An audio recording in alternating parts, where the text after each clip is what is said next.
Hello friends, एक बार फिर से स्वागत है आपका अपने चैनल सिविल हेल्प में। तो आज हम बात करेंगे कि बिहार एसएससी द्वारा, ठीक है, बिहार एसएससी द्वारा, बिहार स्टेशन स्टाफ सिलेक्शन द्वारा जारी हुआ फॉर्म जो कि एसएसओ और बीएसओ के लिए, ठीक है, ये क्या होता है, कौन कौन फॉर्म भर सकता है, कैसे भरना है, स्टेप बाय स्टेप, रजिस्ट्रेशन से लेकर प्रिंट तक एक एक स्टेप को आपके सामने खोलकर आराम से बताऊंगा, ठीक है। तो यदि आपने अभी तक हमारे चैनल सब्सक्राइब नहीं किया तो प्लीज़ सब्सक्राइब कर लीजिए ताकि जब भी मैं ऐसा वीडियो लाऊं आप तक सबसे पहले पहुंचे, ठीक है। देखो क्या करना है, सिंपल सा, कुछ नहीं करना, डिस्क्रिप्शन में दिए गए लिंक से आप इस वेबसाइट पर आ सकते हो, ठीक है। अब देखो फॉर्म भरने से पहले मैं आपको अगर नोटिफिकेशन दिखाऊँ तो देखो आप यहाँ पे जाओ, सिंपल सा, देखो यहाँ पे दिया भी है, click here to view advertisement, ठीक है, आप इस पर क्लिक कर दो, ठीक है। देखो एडवर्टाइजमेंट में आने के बाद देखो सिंपल सा, देखो पहला चीज़ देखो इसमें मेन चीज़ क्या है, मेन चीज़ों पे अगर फोकस करें तो भाई रजिस्ट्रेशन दिनांक कब तक है, 1 अप्रैल से 19 अप्रैल तक फॉर्म भरा जाएगा। पहला चीज़ इस बात का ध्यान रखें, ठीक है। और जो नाम है क्या, अवर सांख्यिकी पदाधिकारी, प्रखंड सांख्यिकी पदाधिकारी, ठीक है, यह नाम है, ठीक है। अच्छा, वेतन पे लेवल 7 का आपका की आपको सैलरी रहेगी, बहुत अच्छा वैकेंसी सैलरी है, ठीक है। उसके बाद योग्यता आपके क्या रहने वाले, जो आपको शैक्षणिक योग्यता रहने वाले, मान्यता प्राप्त विश्वविद्यालय से अर्थशास्त्र, गणित या सांख्यिकी, ठीक है, में से किसी एक विषय में स्नातक, मतलब इन तीनों में से आप किसी एक में ग्रेजुएट होना चाहिए, या पासपोर्ट के रूप में भी उक्त विषयों में स्नातक की डिग्री या पूरक विषय सब्सिडरी, यदि मतलब कि यदि ये सब्जेक्ट आप में सब्सिडरी में भी है तो भी आप इसके लिए एलिजिबल होंगे, ठीक है। तो इस बात का ध्यान है कि यदि आप एलिजिबल तो आप फॉर्म भर सकते हैं, ठीक है। बाकी आप देख सकते हैं कि इसके लिए कितना वैकेंसी है, ठीक है। आप एक बार नोटिफिकेशन में अपने जाकर पढ़ सकते हैं, ठीक है। महिला के लिए कितने, कोटि कितना, एज वगैरह क्या है, ठीक है, सब कुछ देखो यहाँ पे इन्होंने दे रखा है। तो 101 इससे एक बार आप चेकआउट हो जाए, ठीक है। लेकिन देखो सब कुछ यहाँ पे दे रखा है कि लिखित परीक्षा प्राप्त अंकों के अधिमानता, ठीक है, कितना रहने वाला है, ठीक है। संविदा के आधार पर कार्य करने, यदि आप कभी संविदा के आधार पर कार्य किए हैं, ठीक है, उसमें फॉर्म भरेंगे तो पूछेगा, ठीक है। संविदा के आधार पर कार्य करने के लिए भी दिया है 25 अंक दिया है, ठीक है। तो ये सब आप देख लेना, ठीक है, एक बार इसको आप अपने हिसाब से रीड आउट कर लेना, ठीक है। बाकी अपना देखो सारा नोटिफिकेशन ऐसा ही, ठीक है। अब हम क्या करते हैं कि अब हम फॉर्म भरने पे चलते हैं, ठीक है। फॉर्म कैसे भरा जाएगा, ठीक है। तो बैक आ जाते हैं, देखो सिंपल सा, आप इस वेबसाइट पे आके आपको क्या करना है, सबसे पहले आपको क्या करना है, रजिस्ट्रेशन करना है, ठीक है। तो नीचे आने पर या तो आप यहाँ से भी जा सकते हो, नहीं तो आप यहाँ पे क्लिक है टू रजिस्ट्रेशन में क्लिक कर दो, ठीक है। रजिस्ट्रेशन पे क्लिक कर देगा आपके पास पेज खुलेगा जिसमें आपको जो मांगा गया वो देना है, क्या अपना देखो एप्लीकेंट्स नेम में अपना नाम दे देना जो भी आपका नाम है, उसके बाद अपना जेंडर सेलेक्ट कर लेना है। उसके बाद फिर क्या आप यदि बिहार के निवासी हो तो आप यस करोगे, नहीं तो नो करोगे। कैटेगरी अपना सेट कर लिया कि एससी है, एसटी है, जो भी है, ठीक है। अच्छा, यदि आपने एससी सेट किया फिर एससी में आपको जो जाति है, ठीक है, जो भी आपकी जाति है, ठीक है, उसके बाद फिर आपने उसको चूज़ कर लेंगे, ठीक है। यदि आप ईबीसी हो तो ईबीसी का भी अपना जो भी है, ठीक है, ठीक है, अघोरी जो भी है, जो भी आप चूज़ कर लेते, बीसी हैं तो, यदि आप अनरिजर्व हैं, ठीक है, तो अनरिजर्व के लिए कोई ऐसा कुछ नहीं, ठीक है। ठीक है, अब अपना कास्ट सर्टिफिकेट के हिसाब से अपना जो है उसको सही से चूज़ कर लीजिए, ठीक है। उसके बाद फिर क्या है, उसके बाद do belong for non criminal layer, ठीक है, जो भी है, ठीक है। तो ये वाला ऑप्शन जो है आपका खुलेगा, ये वाला इसके हिसाब से खुलेगा, ठीक है। उसके बाद फिर क्या है, यदि आप दिव्यांग है तो आप यस करोगे, ठीक है। दिव्यांग की प्रकृति का परमानेंट है, टेम्परेरी आप चूज़ करोगे, नहीं तो आप नो पे क्लिक कर दोगे, ठीक है, ये वाला डिसेबल हो जाएगा, ठीक है। उसके बाद फिर दिव्यांग, उसके बाद फिर क्या है, यदि आप एक्स सर्विस मैन है तो आप यस करोगे, उसके बाद आप लेंथ ऑफ सर्विस दोगे, ठीक है। आपने सर्विस इन लाइफ, ठीक है, आपने कितना महीना, कितना दिन, कितना साल आपने सर्विस किया, ठीक है, आप इसमें पूरा दे दोगे, नहीं तो आप नो पे क्लिक करके आगे बढ़ जाओगे, ठीक है। उसके बाद फिर क्या है, क्या आप 1 जनवरी 1963 के बाद एनसीसी से विमुक्त होने के बाद बिहार सरकार के अधीन कार्य किया है, ठीक है।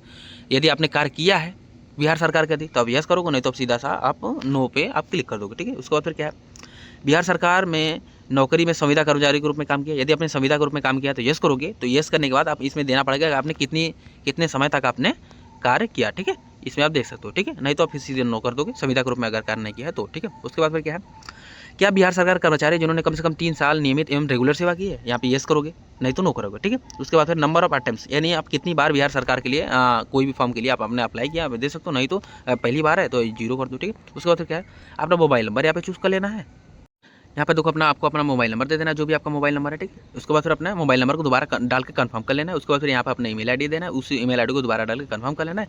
यहाँ देखो अपना डेट ऑफ बर्थ चूज़ कर लेना है, ठीक है, जो भी आपका डेट ऑफ बर्थ है, ठीक है।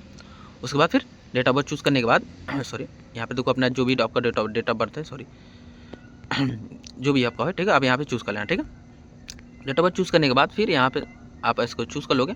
उसके बाद फिर क्या है, अब फिर यहाँ पे देखो आपका एज ऑटोमेटिक आ जाएगा कि आप कितने साल के हुए, ठीक है। उसके बाद फिर क्या है, उसके बाद फिर स्टोन इन ब्लैक, इसके बाद ये जो कैप्चा इसको इसमें फिल करना है, फिर 7 कंटिन्यू पे क्लिक कर देना है, ठीक है। वहाँ पे देखो क्लिक करते ही आपके पास एक कन्फर्मेशन पेज खुलेगा। कन्फर्मेशन पेज में यदि सब कुछ ठीक है तो अब यहाँ पे एक बार मिला लेना, उसके बाद फिर कन्फर्म एंड नेक्स्ट पे आप क्लिक कर देना। अब देखो आपका पेज खुलेगा, इसमें देखो आपको बताया जाएगा कि भाई आपका जो है your registration number and password has been sent in your registered email and mobile number, मतलब कि आपके ईमेल आईडी और मोबाइल नंबर पर यहाँ पर आपका रजिस्ट्रेशन नंबर एंड पासवर्ड भेज दिया गया है। ठीक है, अब आपको क्या करना है, रजिस्ट्रेशन आपका कंप्लीट हुआ, अब आपको लॉगिन करना है। ठीक है, अच्छा लॉगिन करने के सिंपल सा क्लिक किया तो लॉगिन कर सकते हैं, या तो आप यहाँ से भी जा सकते हैं। ठीक है, तो यहाँ पर हम क्लिक करते हैं। लॉगिन वाला देखो आपका पेज खुलेगा, जिसमें आपको सबसे पहले अपना रजिस्ट्रेशन नंबर डालना है। कौन सा नंबर डालना है, वो जो आपके ईमेल आईडी पे है। ठीक है, वो रजिस्ट्रेशन नंबर डालिए, फिर अपना पासवर्ड। ठीक है, आपका जो पासवर्ड उसके द्वारा मेल पे भेजा गया वो डालना है। उसके बाद फिर इंटर कैप्चा है, इस कैप्चा को इसमें क्या करना है, फिल करना है। उसके बाद फिर लॉगिन वाले पे क्लिक कर देना है। ठीक है, ऐसा करते तो आपके पास पेज खुलेगा, जिसमें आप जो डिटेल मांगेगा वो हमको अच्छे से देना है। ठीक है, अब इसका भी फिर एप्लीकेंट्स नाम ये देना है, फिर फादर्स नाम, मदर्स नेम, मेल आप फिर ठीक है, ये सब तो देखो डाटा पहले से फिल क्यों आएगा, क्योंकि आपने पहले ही इसको भर रखा था। ठीक है, बस जो है आप उसको फिल करना है। यहाँ पे अपना डेट ऑफ बर्थ चूज़ कर लेना। ठीक है, उसके बाद डोमिसाइल सर्टिफिकेट मतलब निवास प्रमाण पत्र आपको क्या करना है, यहाँ पर देना है। ठीक है, संख्या तो कास्ट डोमिसाइल सर्टिफिकेट नंबर यहाँ पे देना है। उसके बाद फिर अथॉरिटी, किसने आपको अथॉरिटी किया है, आरओ ने किया, एसडीएम ने किया, जैसे भी आपका हुआ है या तहसीलदार से हुआ, जहाँ भी है इसमें ऑप्शन में आप सेलेक्ट कर लेना। ठीक है, ये आपका कहाँ लिखा रहता है, ये आपका वो कास्ट सर्टिफिकेट कास्ट सर्टिफिकेट में लिखा होता है क्लियरली। ठीक है, उसके बाद फिर क्या है, उसके बाद फिर designation of the other authority. ठीक है, ठीक है, अन्य पदाधिकार का नाम भी इसमें दे देना है। ठीक है, उसके बाद फिर अपने श्रेणी जो भी आपका SC ST आपने जो चूज़ किया था, फिर कास्ट आपका आएगा। ठीक है, उसके बाद फिर कास्ट सर्टिफिकेट नंबर देखो आपको इसमें देना है। ठीक है, कास्ट सर्टिफिकेट जारी करने की तिथि देना है और किसके द्वारा जारी हुआ था उसको इसमें दे देना है। ठीक है, उसके बाद फिर caste certificate issuing authority competent authority, मतलब कि किस प्रमाण पत्र जारी करने वाला प्राधिकार जो भी है उसका यहाँ पर नाम दे देना है, या कहाँ पे रहेगा उसी कास्ट सर्टिफिकेट में लिखा होगा। ठीक है, यदि आपको इन सब चीज़ों में दिक्कत आता है प्लीज़ आप कमेंट करें, जिसके लिए मैं एक सेपरेट वीडियो लाऊंगा, जिसमें एक कास्ट सर्टिफिकेट का ओवरव्यू लेकर, जिसमें मैं बताऊंगा कि कास्ट सर्टिफिकेट नंबर ये होता है, अधिकारी का ये होता है, वो वगैरह जो भी चाहिए सब बताऊंगा। ठीक है, उसके बाद फिर देखो नेक्स्ट ऑप्शन में देखो ये भी चाहिए। ठीक है, इन सबको आपको पढ़ लेना है, फिर अपने हिसाब से इसको क्या पैरामीटर क्या है सेव करना है। ठीक है, हिंदी और इंग्लिश दोनों में दिया है। यदि आप इसके लिए एलिजिबल हैं तो येस करोगे, नहीं तो आप नो पे अपना सेट कर लोगे। ठीक है, आपको मोबाइल नंबर, ईमेल आईडी वगैरह सब कुछ यहाँ पे दिया रहेगा। यदि आप स्वतंत्र सेनानी के आश्रित है, ठीक है, वार्ड ऑफ फ्रीडम फाइटर हैं, तो आप येस नो सेलेक्ट कर सकते हो, नहीं तो नो करोगे। अच्छा, यदि आप ये सपोज किया, यदि आप येस करोगे तो यहाँ पे प्रमाण पत्र कास्ट सर्टिफिकेट नंबर देना पड़ेगा, फिर स्वतंत्र सेनानी का प्रमाण पत्र जारी करने वाला प्राधिकार का नाम देना पड़ेगा। नहीं तो फिर देखो नो करोगे तो यहाँ पे ये वाला इस कलर से डिसेबल आएगा। ठीक है, उसके बाद यहाँ पे अपना नेशनलिटी सेलेक्ट करना है। उसके बाद फिर आपके पास आधार कार्ड है, यहाँ पे येस करोगे, आधार कार्ड संख्या देना है। उसके बाद फिर आईडी प्रूफ में आप कुछ भी चूज़ कर सकते हो, वोटर आईडी जो भी है। ठीक है, उसके बाद फिर आईडी प्रूफ का और वो ठीक है, तो कोई Aadhaar card, voter ID, driving licence, PAN card, passport सब कुछ इसमें आईडी प्रूफ के रूप में आप चूज़ कर सकते हो। उसके बाद उसका फिर नंबर दे देना है। ठीक है, उसके बाद फिर आइडेंटिफिकेशन मार्क देखो यहाँ पे देना है, यदि आपके पास है तो प्लीज़ दे दें। ठीक है, जैसे cut mark on forehead, a mole mark on cheek, जो भी है आप दे सकते हो, नहीं है तो नो मार्क करके आगे बढ़ जाना है। ठीक है, उसके बाद फिर क्या है कि आपको किसी प्रतियोगिता परीक्षा यूपीएससी, ठीक है, यूपीएससी बोर्ड, राज्य आयोग, अन्य प्रतिबंधित किया है। ठीक है, किसी के द्वारा यदि प्रतिबंधित है आप येस करोगे, नहीं तो आप नो करोगे। ठीक है, उसके बाद फिर क्या है, name of board state commission. ठीक है, बोर्ड या राज्य का आयोग का नाम। ठीक है, इसमें बोर्ड या राज्य के आयोग का नाम इसमें देना है। ठीक है, यहाँ पे ईयर देना है। ठीक है, अच्छा यदि आप येस करोगे तो यहाँ पे देगा कि किस बोर्ड ने आपको डिसमिस किया था। ठीक है, उसके बाद फिर क्या है, और किस साल में आपको डिसमिस किया था। ठीक है, इसका नहीं तो फिर नो कर दोगे, ये वाला फिर डिसेबल आ जाएगा। ठीक है, उसके बाद फिर आओ नीचे। अब देखिए आपने इसमें आपको अपना पता देना है। पता कैसे देना है भाई, आपका एड्रेस पूरा देना है। ठीक है, एड्रेस देने के बाद इसमें अपना पूरा एड्रेस देना है। ठीक है, जैसे विलेज, पोस्ट, थाना, फिर डिस्ट्रिक्ट, फिर पिन कोड सहित पूरा, स्टेट सहित पूरा इसमें दे देना है। ठीक है, उसके बाद फिर अपना देखो विलेज यहाँ पे लिख देना है, पुलिस स्टेशन, डाकघर, नियर पोस्ट ऑफिस अपना देना है, फिर स्टेट देना है, डिस्ट्रिक्ट देना है, पिन कोड देना है। ठीक है, अच्छा ये आपका है कॉरेस्पॉन्डेंस एड्रेस, यानी या प्रेजेंट एड्रेस, मतलब जब प्रेजेंट में आप जहाँ रह रहे हो उसका यह एड्रेस है। ठीक है, अच्छा यदि अपने प्रेजेंट एड्रेस और परमानेंट एड्रेस यदि दोनों सेम है तो आप इस पर टिक करोगे तो ये वाला जो पूरा भरा है इस वाले में भर जाएगा। ठीक है, उसके बाद नहीं तो फिर यदि आपका अलग है, परमानेंट एड्रेस आपका अलग है, आप रूम लेके कहीं और रहते हैं, तो आप जहाँ पे रहते हैं उसका एड्रेस इसमें दे दो, आप अपने घर का एड्रेस इसमें दे दो, फिर यहाँ पे सबमिट पे क्लिक कर दो। ठीक है, सबमिट पे क्लिक करते देखो आपके पास फिर एक कन्फर्मेशन पेज खुलेगा, जिसमें आपको फिर बताना है कि सब कुछ सही, अपना चेक कर लेना है। उसके बाद फिर प्रोसीड फॉर पेमेंट पे क्लिक करना है। देखो इस पेज में आपको सब कुछ आपका दिखेगा, आपका नाम डिटेल वगैरह सबको दिखेगा। फिर आपका कितना 135 रुपये आपको पे करना है। उसके बाद फिर आप कैसे ICICI या SBI के द्वारा जैसे भी चाहो पेमेंट कर सकते हो। तो चलो हमने SBI चूज़ किया, उसके बाद फिर प्रोसेस ऑनलाइन पेमेंट पे क्लिक कर दिया। अब देखो अब आप कैसे भी आप क्या कर सकते हो, पेमेंट कर सकते हो। कार्ड नंबर से जैसे भी आप चाहो वैसे आप पेमेंट कर सकते हो। फिर यहाँ पे पे नाउ पे क्लिक करना है। ठीक है, कार्ड नंबर से या SBI के से, फ़ोन पे, पेटीएम जैसे भी चाहो वैसे आप पेमेंट कर सकते हो। ठीक है, तो मैं करता हूँ पेमेंट करने में तो आपको कोई दिक्कत नहीं होगी। फिर भी अगर दिक्कत है तो आप कमेंट करके बताना, तो उसके बाद फिर हम आपको वो बता देंगे उसके बारे में। ठीक है, फिर आगे उसके बाद फिर देखो पेमेंट आपका हो जाएगा। उसके बाद फिर प्रिंट पेमेंट स्लिप आपको क्लिक कर देना है। यदि आपको ठीक है पेमेंट स्लिप को आप अपना प्रिंट करके रख लेना। उसके बाद फिर 7 नेक्स्ट पे क्लिक कर देना है। उसके बाद देखो आपका एजुकेशन क्वालिफिकेशन देना है कि टेंथ में आपका कौन कौन से सब्जेक्ट है, जैसे हिंदी फिर कॉमा लगा के एक खाली स्थान देकर, फिर इंग्लिश फिर कॉमा लगा के एक खाली स्थान, ऐसे करके अपना सभी सब्जेक्ट नाम देना है, किस बोर्ड से आपने पढ़ा था, ठीक है, उसका नाम देना है, टोटल मार्क्स कितने आए हैं, टोटल मार्क्स कितने थे, कितने आप प्राप्त किए हैं, परसेंटेज कितना हुआ, फिर सर्टिफिकेट नंबर, ठीक है, तो मार्कशीट नंबर देना है। उसके बाद फिर किस डेट को अपना आपका जो मार्कशीट जारी हुआ था उसका वो दे देना है, ठीक है, डेट दे देना है, ठीक है। उसको उसी प्रकार देखो अपना सारा डाटा अपना 12th का भर देना है, ठीक है। उसके बाद फिर अपना जैसे भी आपने ग्रेजुएशन किया, जैसे BA BSc जो भी आपने किया है, ठीक है, उसको उसका अपने डिटेल देना है। फिर किस सब्जेक्ट जो सब्जेक्ट है उसको इसमें चूज़ कर लेना है। उसके बाद फिर विद्यालय, ठीक है, सेम डाटा फिर वही पे फिल कर देना है, ठीक है। उसके बाद फिर do you have work experience, यदि आपके पास वर्क एक्सपीरियंस हो तो आप यहाँ पे यस करोगे। यस करने के बाद देखो सिंपल सा experience certificate number, experience certificate issue date, सब कुछ देखो यहाँ पे भरना पड़ेगा, ठीक है, कब से आपने कब तक आपने काम किया, ठीक है। तो आपने देखो जितना भी अपने वर्क एक्सपीरियंस है सबको यहाँ पर डेजिग्नेशन, ठीक है, किस जगह पे किस ऑर्गेनाइजेशन में कब से कब तक आपने काम किया, सबको यहाँ पे भर सकते हो। नहीं तो आप नो कर देना, नो करोगे तो यहाँ पे देखो सब कुछ अभी डिसेबल आ जाएगा, ठीक है। फिर सबमिट पे आपको क्या कर देना है, क्लिक कर देना है। क्लिक करते देखो इस पेज का फिर से कंफर्मेशन पे जाएगा, आपको सब कुछ अब मिला लेना है। उसके बाद फिर 7 नेक्स्ट पे क्लिक कर देना है। अब देखो आपको इसमें फोटो वगैरह आपको अपलोड करना है। अब फोटो अपलोड करने के लिए क्या करना है, सिंपल सा photo upload passport size recent photograph, ठीक है, इन फाइल JPG फॉर्मेट में है, and file should not be 20 से 50 KB, ठीक है, मतलब 50 KB से अधिक और 20 से 20 से कम आपका फोटो नहीं होना चाहिए, और नॉट ओल्डर देन 1 मंथ, मतलब 1 महीने से पुराना नहीं होना चाहिए, और 200 पिक्सल विड्थ और 230 पिक्सल हाइट में आपका होना चाहिए, ठीक है। देखो आपको क्या करना है, सिंपल सा अपना फोटो मोबाइल से क्लिक करना है। मोबाइल से क्लिक करोगे तो उसके बाद फिर आपको कहाँ जाना है, IM रिसाइजर, तो आपको गूगल पर जाना है, IM रिसाइजर ऐप आपको क्या करना है, मतलब सॉरी वेबसाइट आपको सर्च करना है। उसके बाद फिर इस वाले वेबसाइट पे आ जाना है, ठीक है। उसके बाद फिर देखो यहाँ पे फिर नीचे आना है, फिर देखो आपको यहीं पर अपलोड इमेज का ऑप्शन आपको दिखेगा। मैंने इमेज ऑलरेडी अपलोड कर रखा है, ठीक है, इसलिए हमारे में नहीं दिखा रहा है, ठीक है। जब आप वो करोगे उसके बाद देखो सिंपल सा देखो यहाँ पे पिक्सल यहाँ पे रहने देना, चूँकि देखो उसमें कहा था पिक्सल, ठीक है, पिक्सल यहाँ पे सिलेक्ट कर लिया। उसके बाद जितना हाइट जितना विड्थ उसने कहा था उसी हिसाब से हम क्या करेंगे, इसमें फिल कर देंगे, ठीक है। उसके बाद फिर फाइल साइज हमारा क्या रहेगा, JPG में रहना चाहिए, तो JPG में हमारा, ठीक है, रहने दो। उसके बाद फिर क्या करो, सबसे ऊपर आओ, ऊपर आने के बाद जब आप वो उतना अपना सेट कर लोगे, ठीक है। अब उसके बाद फिर देखो आप यहाँ से क्या करोगे, उस यहाँ से डाउनलोड कर पाओगे, ठीक है। तो देखो आप उसका साइज क्या रखोगे, तो वही का मतलब कि 200 पिक्सल और 230 पिक्सल आप उसका साइज आप रख देना, ठीक है। उसके बाद फिर यहाँ पर ऊपर वाले से चूज फाइल से उस फोटो को यहाँ पर अपलोड कर देना, ठीक है।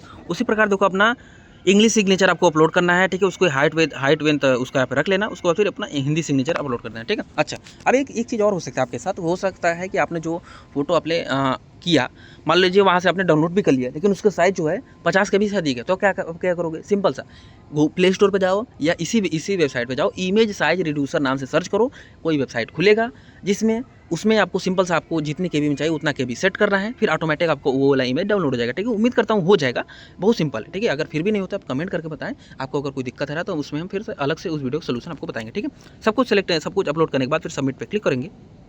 अब देखिए आपको इसमें देखो आपका अपना लाइव फोटो क्या करना है, अपलोड करना है, ठीक है। तो लाइव फोटो के लिए देखो सिंपल सा इस वेबसाइट पे आ जाएंगे। फिर देखो आपका जब आप कैमरा चालू होगा तो आपका फोटो इसमें दिखता रहेगा। फिर टेक फोटो पे क्लिक करेंगे तो जो फोटो लेंगे वो आपका यहाँ पे दिखना चालू हो जाएगा। फिर उसको क्या करेंगे, ऐसे सबमिट कर देंगे, ठीक है। अब इसमें देखो जो भी डाटा है आप सबको आपको क्या करना है, इसका PDF बनाना है, ठीक है। किसका PDF बनाना है, PDF पहले बनाएंगे कैसे, ठीक है। तो देखो PDF बनाने का दो रास्ता है, या तो आप सीधे गूगल पे जाओ, उस पर सर्च करो इमेज टू PDF कन्वर्टर, ठीक है, इमेज टू PDF कन्वर्टर। तो उसके जो भी वेबसाइट खुलेगा किसी वेबसाइट पे जाओ, फिर अपना एक इमेज अपलोड करो, वो उस इमेज को PDF बना के दे देगा, ठीक है। अच्छा, जितने साइज में आप चाहो, ठीक है। फिर आप उसके साइज को भी आप क्या कर सकते हो, रिसाइज कर सकते हो। यदि 1 MB में है तब तो ठीक है, नहीं तो नहीं, अगर 1 MB से ज़्यादा है तो image size PDF size reducer नाम से सर्च करो, तो उस PDF के साइज को भी आप रिड्यूस कर सकते हो। लेकिन अभी हमारा मेन मुद्दा है कि देखो सबसे पहले आपको अपलोड क्या करना है, क्या कि 10th का मार्कशीट अपलोड करना है, ठीक है, हो जाएगा। 10th का पासिंग सर्टिफिकेट करना है, ठीक है। उसके बाद फिर क्या, यदि आप देखो यूपी बोर्ड से हैं तो मार्कशीट और पासिंग सर्टिफिकेट एक ही होता है, ठीक है, तो दोनों में आप सेम ही अपलोड करोगे, ठीक है। यदि बिहार बोर्ड से हैं तो दोनों का अलग अलग होता है, ठीक है। बाकी अपना देख लेना, ठीक है। 12th का मार्कशीट, 12th का पासिंग सर्टिफिकेट, ठीक है। उसके बाद फिर अपलोड गार्जियन मार्कशीट, ठीक है। यदि अभी इसके बाद देखो अपने गार्जियंस का सॉरी गार्जियंस नहीं, ग्रेजुएशन, ठीक है, अपना ग्रेजुएशन का मार्कशीट यहाँ पे अपलोड करना है, ठीक है। अपलोड ग्रेजुएशन पासिंग सर्टिफिकेट, ठीक है। उसी प्रकार से अपना ग्रेजुएशन का पासिंग सर्टिफिकेट अपलोड करना है। उसके बाद फिर वैलिड फोटो ID प्रूफ, मतलब कि आपने जो फोटो ID उसमें चूज़ किया था, यदि आपने ऊपर पीछे वोटर ID चूज़ किया होगा तो इसमें वोटर ID का फोटो इसमें PDF बना के अपलोड करोगे, ठीक है। उसके बाद फिर क्या, बिहार डोमिसाइल सर्टिफिकेट, ठीक है। उसके बाद फिर देखो बिहार का डोमिसाइल सर्टिफिकेट आपको क्या करना है, इसमें अपलोड करना है। उसके बाद फिर अपलोड SC ST कास्ट, यदि फिर ठीक है, अच्छा, जब हमारे में बिहार क्यों आ रहा है? चूँकि हमने अपना डोमिसाइल स्टेट हमने बिहार चूज़ किया था, इसलिए हमारे बिहार आया, ठीक है? यदि आप अदर स्टेट चूज़ किए होंगे तो उस स्टेट का आएगा, ठीक है? उसके बाद फिर क्या है, कास्ट सर्टिफिकेट के जो फिर जिस कास्ट से आप हैं उसका सर्टिफिकेट आपको अपलोड करना है, ठीक है? इतनी चीज़ें आपको अपलोड करना है। तो इसके बनाएंगे कैसे? बनाने के लिए तो सिंपल सी चीज़ है कि आपको सीधे से उसका फोटो क्लिक करना है। फोटो क्लिक करने के बाद फिर गूगल पे चले जाना है, इमेज टू पीडीएफ कन्वर्टर से उसको पीडीएफ में कन्वर्ट कर लेना है। हो सकता है कि उसका साइज अधिक हो तो उसकी साइज को क्या कर कम करने के लिए कि पीडीएफ साइज रिड्यूसर आप गूगल पे सर्च करोगे तो उस जो फिर जो पीडीएफ आपने बनाया उस पीडीएफ को दोबारा डालोगे, फिर उसके पीडीएफ की साइज़ को कम कर लोगे, ठीक है? उसके बाद फिर अपलोड करने के बाद फिर यहाँ से फिर जब सब कुछ आपका अपलोड हो जाएगा, ठीक है? फिर यहाँ पे सबमिट पे क्लिक करोगे तो देखो आपके पास ऐसा कुछ पेज दिखेगा, ठीक है? यहाँ पे आप दोबारा से देख भी सकते हो, ठीक है? फिर यदि आपको अगर अभी भी दिखा तो रीअपलोड पे क्लिक करो, नहीं तो फिर इसको आप क्या करो, नीचे करो। उससे पहले देखो आपका यहाँ पे लिखेगा ना, you have uploaded certificate successfully, ठीक है? देखो सब कुछ आपका हो गया, सारा सब कुछ आपने फॉर्म भर दिया, सब कुछ कोई दिक्कत नहीं है। तो फिर देखो सब कुछ उसके बाद फिर आई डिक्लेरेशन पे क्लिक करो, फिर फाइनल सबमिशन पे क्लिक कर दो। ऐसा करते आपका जो फॉर्म है वो सबमिट हो जाएगा और आप अच्छे से अप्लाई कर पाओगे, ठीक है? तो अपनी तरफ से मैंने कोई भी पॉइंट ऐसा नहीं छोड़ा जिसमें आपको डाउट हो, लेकिन अगर आपको फिर भी डाउट है तो प्लीज़ आप शर्माएं नहीं, प्लीज़ आप कमेंट में करके बताएं कि आपको कहाँ डाउट आ रहा है, ठीक है? इमेज साइज में दिक्कत आ रहा है कि आपको जहाँ भी डाउट आ रहा है या कोई टर्म नहीं समझ में आया, जैसे कास्ट सर्टिफिकेट नंबर क्या हो गया, अगर ऐसा भी कोई चीज़ है तो प्लीज़ आप कमेंट करके बताएं, तब हम अगली वीडियो से उसको और एक्सप्लेन करके बताएंगे, ठीक है? तो ये था सारा वीडियो जिसमें हमने आपको बताने का प्रयास किया। और यदि आपने अभी तक हमारे चैनल सब्सक्राइब नहीं किया तो प्लीज़ सब्सक्राइब कर लीजिए, क्योंकि हम हमेशा ऐसा ही इन्फॉर्मेटिव वीडियो लाते रहते हैं, ठीक है? नई वैकेंसी की वीडियो, जो भी वैकेंसी सभी हम जो नई चीज़ें आने वाली है, ठीक है? उसके लिए हम वीडियो लाते रहेंगे, ठीक है? और तो हमसे जुड़े, हमारे फैमिली का हिस्सा बने और हमारे चैनल सब्सक्राइब करें और हमें मोटिवेशन प्रदान करें, ठीक है? तो चलो गुड लक, फॉर्म अपना भर दीजिएगा, ठीक है? मिलते हैं नेक्स्ट वीडियो में।